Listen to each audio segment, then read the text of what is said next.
एक दिन की बात है, राम भक्त हनुमान वन में तपस्या कर रहे थे।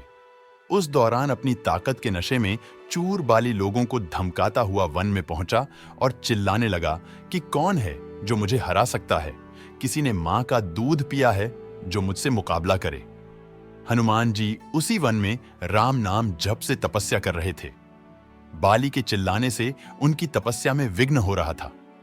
उन्होंने बाली से कहा, वानर राज, आप अति बलशाली हैं, आपको कोई नहीं हरा सकता, लेकिन आप इस तरह चिल्ला क्यों रहे हैं? यह सुनकर बाली भड़क गया। उसने हनुमान जी को चुनौती दी और कहा कि रे वानर, तू जिसकी भक्ति करता है, मैं उसे भी हरा सकता हूं।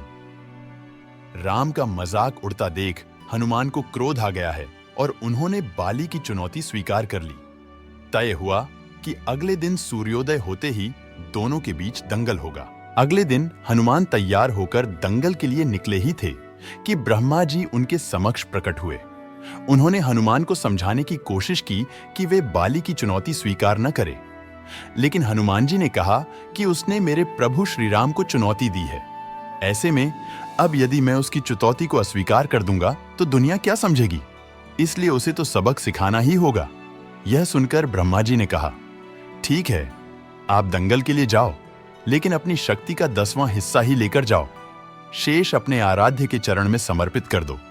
दंगल से लौटकर यह शक्ति फिर हासिल कर लेना। यह सुनकर हनुमान जी मान गए और अपनी कुल शक्ति का 10वां हिस्सा लेकर बाली से दंगल करने के लिए चल पड़े।